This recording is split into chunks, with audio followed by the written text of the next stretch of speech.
I often remind people that yoga really isn't about doing the postures. It's about undoing what's in the way of the postures. And frequently what's in the way is a habit that we're holding in our system, a habit of breathing, a habit of holding, a habit of even feeling or thinking that gets frozen in our body and gets uncovered in the attempt to do all these different things on the mat. Namaste. You're listening to the Savannah Podcast. Join us on an exploration of Eastern spirituality, yoga philosophy, and conscious living for the new age. This podcast is a production of SavannahSpirit.com, where you can find a large selection of Om and yoga clothing, spiritual jewelry, and unique fair trade gifts from the Far East. Now here's your host, Ashton Szabo. Greetings, everyone. Welcome to the Savannah Podcast. I'm your host, Ashton Szabo. Today's show is all about yoga and the breath, and I'm really excited about our guest, Leslie Kaminoff. He's the go-to guy in the yoga world for anatomy. He has over 36 years of experience in this field. He's the author of Yoga Anatomy, which is by far the most popular yoga book out there, having printed over 500,000 copies. He's the founder of the Breathing Project, which is a nonprofit educational corporation dedicated to the teaching of individualized, breath-centered yoga practice and education. And he teaches at yoga schools and on trainings all over the world. We're really lucky to have him on the show today. Leslie, welcome. Thank you for having me. A couple of quick things. 37 years as a yoga educator now. And absolutely the co-author of Yoga Anatomy. It would be a crime not to mention Amy Matthews, who is my partner in crime with the book and also at the studio we run together in New York called the Breathing Project. So.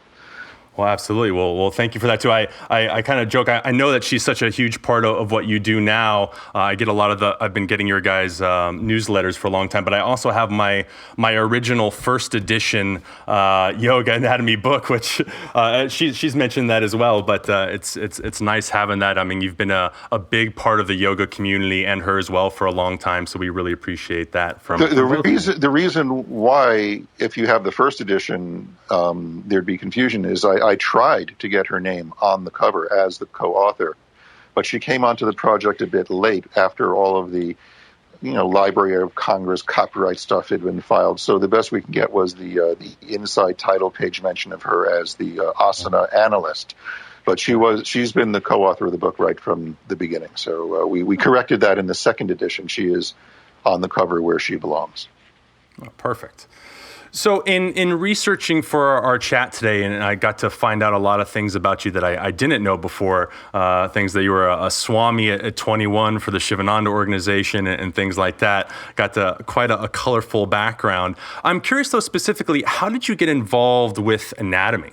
Okay. Well, first of all, 21 is really immature to be a Swami. I was 23. So 23, yeah. Excuse me. Which I'm getting dates all 36 years, 37 years. No, I think what you got there was that I actually started as a yoga teacher at 21. It took a few years in the organization, the Shivananda organization, for me to convince Swami Vishnu to initiate me to sannyas. But I was technically I was 22 when I took sannyas. So I was 23 by the time I arrived in Los Angeles to assume directorship of the Shivananda community there. And it was there that I developed the interest in anatomy, having, a chance to teach as many people as I did these Shivananda classes, which basically, it's the same sequence more or less, every class you're teaching, which it turns out is a great way of making a lot of observations about all the different people and all the different bodies and capabilities that are coming in to do these asanas. So because the class structure wasn't changing, I could see how all the differences were showing up much more easily in the students trying to do the postures. And it got me very, very curious about, what was preventing certain people from getting into certain positions. Was it their structure? Was it their muscles? Was it their nervous system? And having had a chance to make all of these observations at that point, when I started picking up my first anatomy books, it was light bulbs going off right and left because, I'd look at an illustration of the course of a certain muscle and its attachments, and I go, oh, well, that's why this person can't do this because this thing is tight because it crosses this joint and it also crosses this joint. And, there was all of this sort of richness that just looking at the anatomy books brought to my understanding. And I brought that back into the observations and some of the adjustments and corrections and teaching language that I brought back to the students. So it was kind of a natural curiosity from the beginning. What I didn't have and still don't have is any formal training or education in anatomy. It's all been on the job, sort of autodidact kind of learning for me. That's how I absorb information the best. So what I really want to dive in today is that we're seeing this explosion in the popularity of yoga. We're seeing an explosion in yoga studios, teachers, students. Teacher training programs are pumping out new teachers left and right. We're seeing yoga in almost every gym nowadays. And it seems like in this process that we've lost some rather important elements of the practice, or maybe not lost because there's still teachers out there teaching it. But you made a really nice point in an interview recently about the distinction with Yoga Alliance, and this could be a whole other topic, but with the 200-hour versus the 500-hour, and 200 hours being more instructors than teachers. They're there more kind of repeating information rather than having really assimilated it and then being able to individualize it. Now, so obviously they're kind of giving what was given to them in these trainings. And one element that I notice a lot that is missing is the breath, other than perhaps like the token, like everyone take a nice deep breath sort of cues. Why do you feel breath is so important, not only in asana practice, but to yoga as a whole?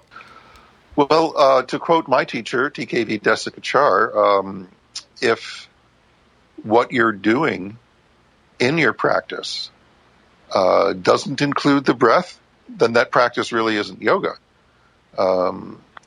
Because yoga, asana practice bears a certain similarity to certain other things we do with our body, whether it's stretching or calisthenics or even some forms of dance or Pilates. A lot of different things move the body in different positions and in different ways. And yoga certainly does that as well. But what makes it yoga, at least from my standpoint and the standpoint of the teaching tradition I'm connected with, is that the mind and the body are being joined in this activity through the vehicle of the breath. And that's a really critical element. Now, needless to say, whether the teacher in a class or the students in the class are explicitly focusing on the breath, they're still breathing, right? Mm-hmm. Hopefully, I imagine so. That's a great thing about our breathing mechanism. Yes, we can voluntarily take control over it and focus it in a certain way and make it a certain length and make it travel a certain way in our body and coordinate it with movements that we're doing. We can do all of these things intentionally, voluntarily with our breath. But there's also this other component of breathing, at least our human breathing, and that it's involuntary, that it does take care of itself. It knows what it needs. The body knows what it needs metabolically in terms of oxygen, and it knows how to get your diaphragm and your other breathing muscles to move to deliver that oxygen. And so what I find interesting, and this is almost more of a philosophical reason to have breathing at the core of what you're doing, is that because we have this dual nature of our breath, that it's both voluntary and involuntary, by putting the breathing at the center of our attention, it has the ability to teach us about the difference between that which we can control and that which we cannot control, to which we must surrender. That's a philosophical distinction that the breath brings to the table when you start focusing on it, because it shows you the limits of your control on the one hand, but it also shows you how much that you previously thought was out of your control is something that you can modulate or regulate. So it puts you in an interesting conversation, which to me is far richer than, can I get my leg behind my head, or can I get my knee straight here, or can I get my heels down here?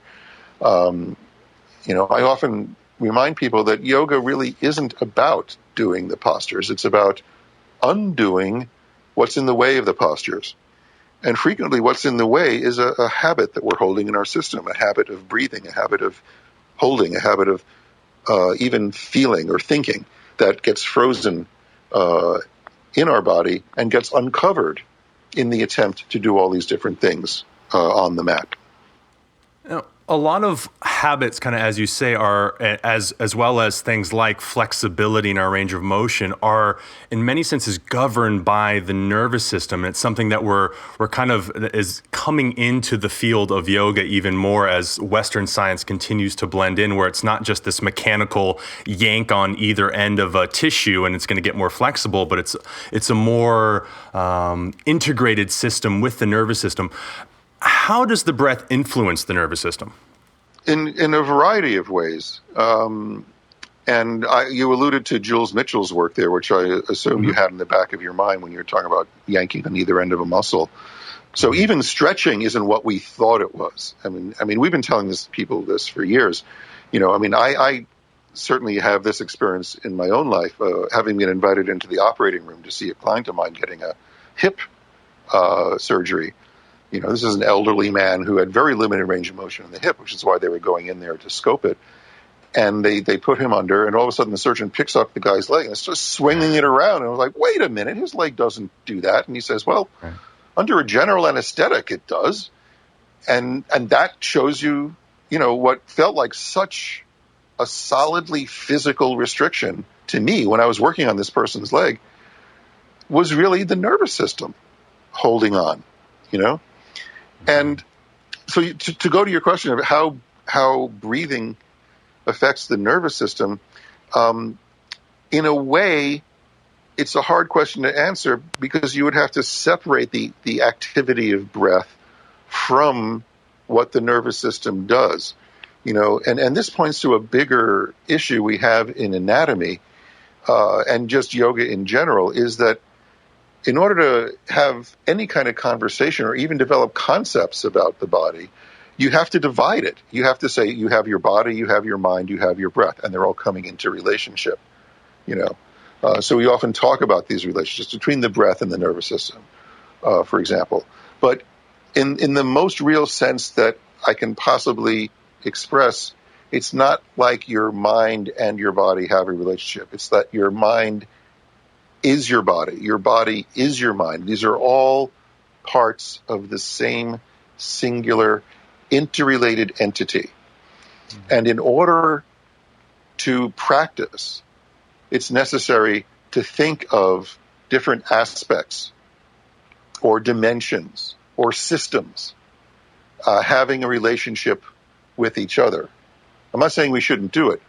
It's useful. We have to. But we should know that we're doing it. We should know that, when we say breath and nervous system, we're telling a story about something that is all one thing as if it had these two things, right? So I just wanted to say that before I go into, like the 5 best ways to use your breathing to help your nervous system. Right. Well, and it's a really great point because, we have this very mechanistic model of the body as it's like, okay, well, let's separate this muscle. This is the bicep. This is what it does. But the brain doesn't think bicep. It's working in motor neurons, which it's thinking, how do I achieve a certain task? And those motor neurons might be spread all throughout the body to stimulate different areas. So it is very systemic. But as you said, it's also very helpful to break things down and say, okay, well, we do have a muscle there that is a bicep, and this is its primary function. So it can be helpful, but always great to have that in the context. So I love that you said that. Yeah, well, that was the difficulty we had in writing the book, by the way. Our publisher, Human Kinetics, actually approached me. I didn't approach them to write this book they wanted to have, which was a yoga version of their best-selling title, which was and continues to be a book called Strength Training Anatomy by Frederick de Lavier, where he shows the traditional strength training exercises with weights and resistance, but draws in the muscles in a very beautiful way to show which ones are being activated and so on, right? And you can sort of have that conversation when it comes to strength training, like a bicep curl is about the bicep, And you can maybe say, well, here's the other muscles that are stabilizing the joint so that the bicep can act on it. But it's a fairly reductionistic conversation to have and to be able to illustrate anatomically. And the point I made to them was that you can't really do that with yoga. It's not like, oh, sure, downward dog is about your hamstrings and calves. I mean, the whole body is involved. And how to illustrate that and how to develop a way of analyzing the poses so you can say something intelligent about the pose without reducing it to this thing that it's not. That was something that Amy and I really, really struggled with in the book. And to go back to your thing about the breath and the nervous system, let me just talk about one thing that has gotten a lot of press lately, which is really interesting. I mean, the thing that people have been talking about forever is the autonomic nervous system in terms of sympathetic and parasympathetic, and how sympathetic is a state of arousal that is associated with something called fight or flight. It's actually fight, flight, or freeze. There's a lot of different ways of talking about sympathetic arousal in terms of, stress or tension or just even a state of alertness. And then you talk about its antagonist, the parasympathetic nervous system, which is about rest, recover, digest, that sort of thing, and how when we get stressed out, we're too sympathetically activated, and yoga helps us to be parasympathetically activated. And there's all this idea about how, sympathetic is bad and parasympathetic is good, which is silly because you always have to have a balance between the two in order to function at all. And the thing I want to talk about is the vagus nerve has been getting a lot of press lately. Because that fits into this conversation about how when your parasympathetic nervous system is not active enough, it's not decelerating you from your stress states. And it actually shows up in something called heart rate variability. And a lot of people don't know this, but, a healthy heart is not one that's just regular, like a metronome clockwork doing its job at exactly the same rate all the time. As you breathe, as you inhale and as you exhale, a healthy heart, a healthy nervous system shows a heart that accelerates slightly as you inhale and decelerates slightly on the exhale. Your heart rate actually should be variable if you're healthy. Now, there are people that don't show this, and they are said to have low vagal tone, meaning that the vagus nerve, which is part of your parasympathetic nervous system, is not active enough to decelerate your heart rate as you breathe. And the vagus nerve is called vagus because it wanders. It comes from the same root as the word vagabond. And it wanders all through the body. It comes off of your neck region and comes into your thoracic and your heart and your lungs and below your diaphragm with your organs and your digestion. It's involved in just a lot of things that your body does. And so the simplistic way of turning this into a therapeutic intervention, which has some merit, but it does get overly simplified, is there's the thought that since your breathing slows down on your exhale, that the active exhaling should, in theory, be activating your vagus nerve. So there's all of these things we've been doing yoga for eons about calming people down by having them extend their exhale. And the ancient yogis knew nothing about the nervous system the way we talk about it in the West, or the vagus nerve. But they did, through observation, find that by lengthening the exhale, it seems to have a positive effect on people's nervous system. And it turns out that even our immune states rely on the vagus nerve being active enough. That there are certain autoimmune inflammatory conditions that people suffer from, for example, rheumatoid arthritis, which can be improved by stimulating the vagus nerve. Now, in certain studies, they've done it artificially with something like an electrical pacemaker, where they give it a little shot of electricity on a regular basis. But the thought would be, well, can't you do this naturally? Can't you do this through the breathing? Can't you focus on lengthening your exhale, strengthening the mechanism in your body that helps you empty and release and get rid of what's unwanted? So this is a very interesting area of investigation where you see modern science kind of crossing into the realm that yoga has been playing with for centuries. And something that might feed a little bit into this, but I'm wondering if you can help clarify for us, because I know, diaphragmatic breath is a big kind of talking point within yoga, but it's also kind of missing some of the appropriate biomechanical mechanisms for breathing with the thorax. We have all these other support ones that help expand the rib cage and things like that. Could you talk a little bit about the mechanics of the breath to kind of help clarify that for people that think like, oh, you should only be breathing with your belly or something to that effect? Yeah. This has been a bugaboo for me for years. First of all, it ties into this sympathetic parasympathetic thing, where belly breathing is associated with parasympathetic activity, which is good, which is calming, which is relaxing, and thoracic breathing is associated with sympathetic activation, which is stressful, which is bad, which all of which is wrong, by the way. So let's just start with the term diaphragmatic breathing on its own. All right. We'll use that term to describe a way of breathing that someone is going to be taught that is healthier or more correct. You've got a problem right there. Because all breathing, really, is diaphragmatic, in the sense that your diaphragm is hardwired to be the primary muscle that gets the air into your body. Saying diaphragmatic breathing to me as an anatomy teacher sounds exactly like saying foot walking, right? It's redundant, it's silly, and it sets up an expectation that there is some unhealthier way to walk that doesn't involve using your feet, right?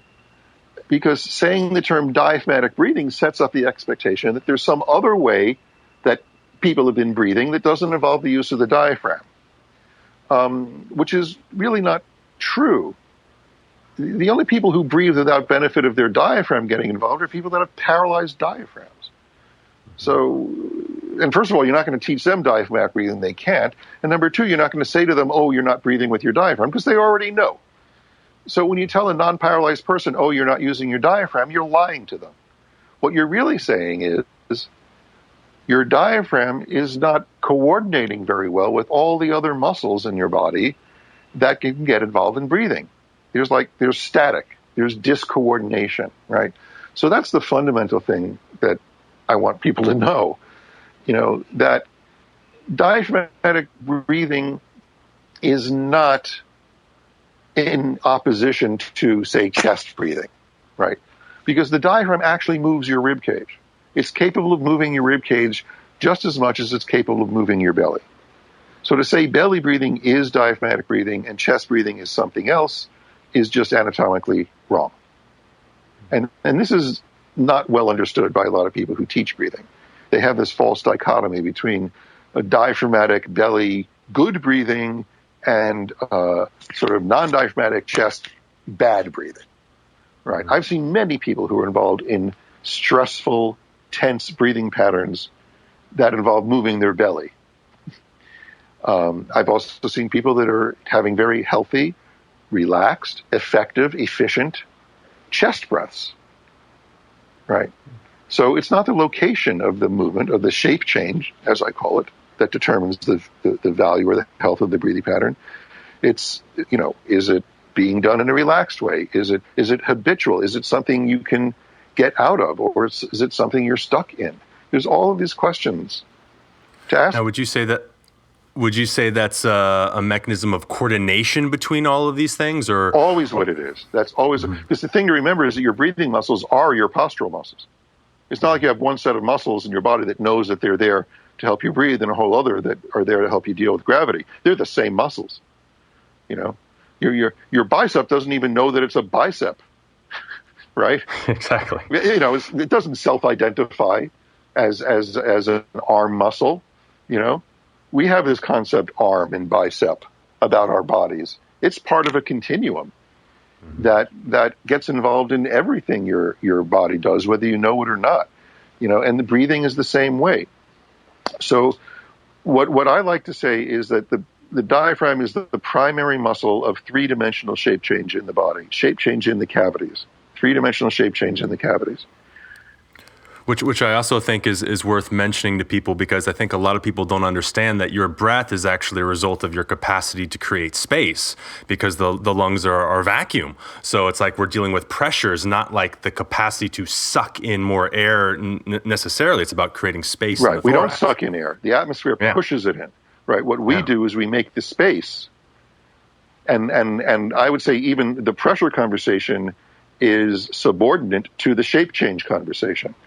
Because we cannot lower the pressure within our rib cage where our lungs are unless we can change the shape of the space within the rib cage effectively. That's what breathing really is, mechanically speaking. It's the ability to change the three-dimensional space within the rib cage where the lungs live.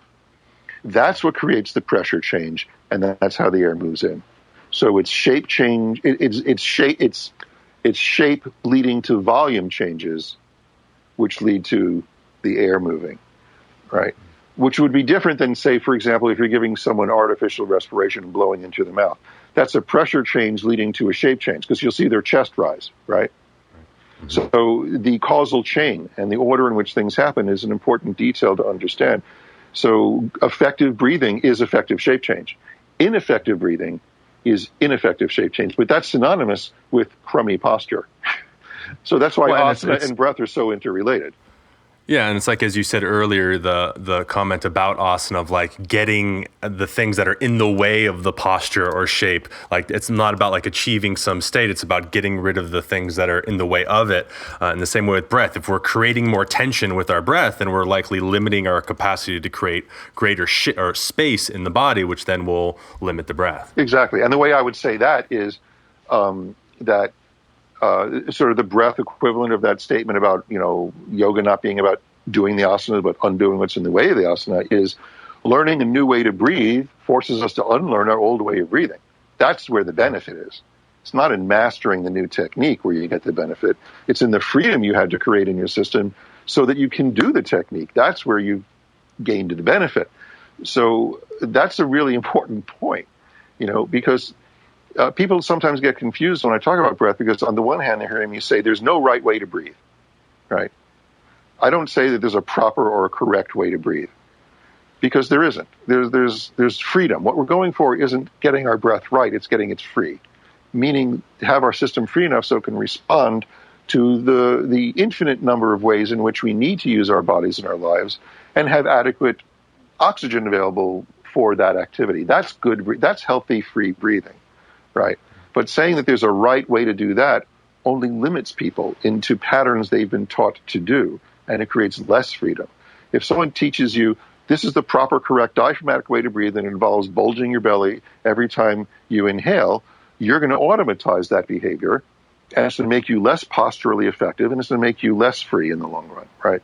And less adaptable. Less adaptable. Well. Yet, the way we get people to be more adaptable is to teach them techniques. And there is a correct way to do a technique. Otherwise, it wouldn't be a technique. So there's a right way to do, say, for example, Kapalabhati or Ujjayi or alternate nostril breathing, because it's a technique. But it doesn't mean that that technique is the right way to breathe. So both things are simultaneously true, and they support each other. So I did want to ask you about some of the more esoteric pranayama stuff, but before we dive into that, I want to get your take on where does prana fit into all of this? The concept of prana and its sort of biological basis, or right? Because I mean, it's we're in a kind of heavy conversation about anatomy, and prana will kind of it pulls us away from that to something that's a little more kind of ethereal and not for me. Perhaps not for me. Okay. well, great. Well, yeah. Well, something that let's say we're not able to tangibly measure, like volume and things like that. Tangibly measure to experience your prana in a moment. Oh, yes. Okay, well, let's talk about it. Yeah, all right. Okay, Cool. This is perfect. Yeah. Let's do this together. Take a breath. Yeah. Hold it for a moment. Good. Now exhale. Good. Hold that right there at the end of the exhale. Just hang out there. Just wait. That's it. Just wait. That's the technique. Right? Now, something's going to happen, right? You can wait as long as you want. Something is for the sake of the radio, we'll go. But I know you're a master yogi. You can do that for 10 minutes before having to inhale. But let's just edit there to the point where your body forces you to take a breath. Right? Yes. There is literally a force in your body that literally forces you to take that breath. That's prana. That's what I would call prana. Prana is whatever it is in you that forced you to take that breath, that you have some control over, which you exhibited when you inhaled and held and exhaled and held. You're showing the degree of control you have over that prana. But in the big picture, in the long run, it controls you as much as you control it. And it did it. It exerted that control when it forced you to breathe. Prana is the life force in that very real sense that I just discussed it. That's not esoteric to me. That's just how we're put together. Now, when we start talking about some of these more so-called esoteric concepts about prana, we have to remember these are reports that were sent back from the field of the intrepid explorers who, for thousands of years, have been focusing on the nature of that force and where they feel it and how it vibrates within them in these various places in the body. So we end up with these beautiful maps of the nadis and the chakras and the sushumna and all of that. But these are just maps that got sent back from the field, okay? And they're not universally agreed upon. You know, at a certain point, someone got together with someone else and said, okay, enough with the 8 chakras or the 6 chakras, or the 12 chakras. Let's just say there's 7, you know? It's a story. And it's a useful story in the sense that a map is useful if you're going to go take a hike somewhere. You know, you want to know what to expect and where the cliffs are and where maybe it's a treasure map. Maybe there's something really good buried out there, you know? And so the chakra maps are sort of like treasure maps. But they're maps. They're not the territory. And we have to remember that. These were generated out of people's experiences of their own aliveness, and we have that available to us. And as useful as a map is, if you're going to go on a hike, you don't fool yourself into thinking you've gone on the hike by putting the map on the floor and walking around on it. But, you know, that's the way some people treat the chakra thing. They're letting the tail wag. They're generating their own sort of fantasy experiences off of their expectations and their wishes and their desires based on what other people felt in the past. So it's a very tricky thing to keep people present in their own experience and to get them to find what their own story is. Maybe you have 12 chakras, you know? That would be wonderful. And why should you be confused if it's something other than 7, right? Well, no, because if you have 12 instead of 7, you're just absolutely wrong, and that's the end of discussion. Because I read it in a book somewhere that you have 7. No, it just means you're an energetic. It means you're an energetic overachiever. So what's wrong with that? Right. And what if I only have 1 chakra? Am I developmentally disabled? Well, and I point out as well, I mean, you have contemplative and meditative traditions in China, for example, that are almost or at least as old as the ones in India, and no one's ever discovered a chakra. They have dantians, which in some ways are similar, but they're absolutely not the same. So it's like it brings up that whole other side of subtle body anatomy and stuff like that, which I think is perhaps another time to dive all the way down into that. What are just before you go on? Why do we have to cite the age of a system in order to give it some authenticity? That's a other question, right? Yeah. Because that's a mistake I think people make, is that the more it's older, not better. The older I can prove this thing I'm doing now to be, the more authentic it must be. And I think that needs some questioning. I totally agree. What are your views on some of the more, let's say, complex, maybe not esoteric, but complex pranayama practices and kind of how they fit into the conversation? Well, sure. Well, think of it as music, you know. I mean, if you're starting off with the piano, you're going to start off the scales and, you know, getting your fingers on the keys and hitting them just right and sitting at the piano so that, you know, you're not slouching and you're breathing well and your feet can reach the pedals and all of that. And you know, that's the kind of basic stuff we start with. And at a certain point, you want to challenge yourself once you have the basic skills to see if you can maintain some sense of musicality and flow and connection with what you're doing as you start engaging in more complex explorations, and this is the same with breathing, with the difference, I would say that, and you see this sometimes in music, but more complex is not necessarily more advanced when it comes to the breath. Sometimes you end up having a more complex relationship to the very simple things that you're doing. I mean, I could sit at a piano and hit 2 keys, one with each hand, for about an hour. And if I'm deeply engaged in the subtleties of the resonance and the overtones and the feeling of what I'm doing and the rhythm of what I'm doing and the esoteric differences in what appears to an outside observer to be the sameness, I can be having an unbelievable musical experience. But I may not have gotten to that place without having explored more of the obvious complexity in the process I'm doing.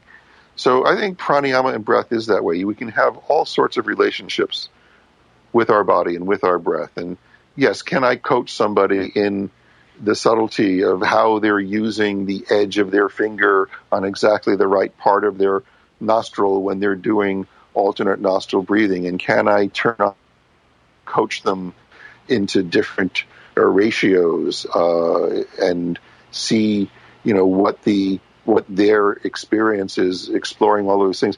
Yeah, I don't end up doing a lot of that these days in workshops and things like that, for sure.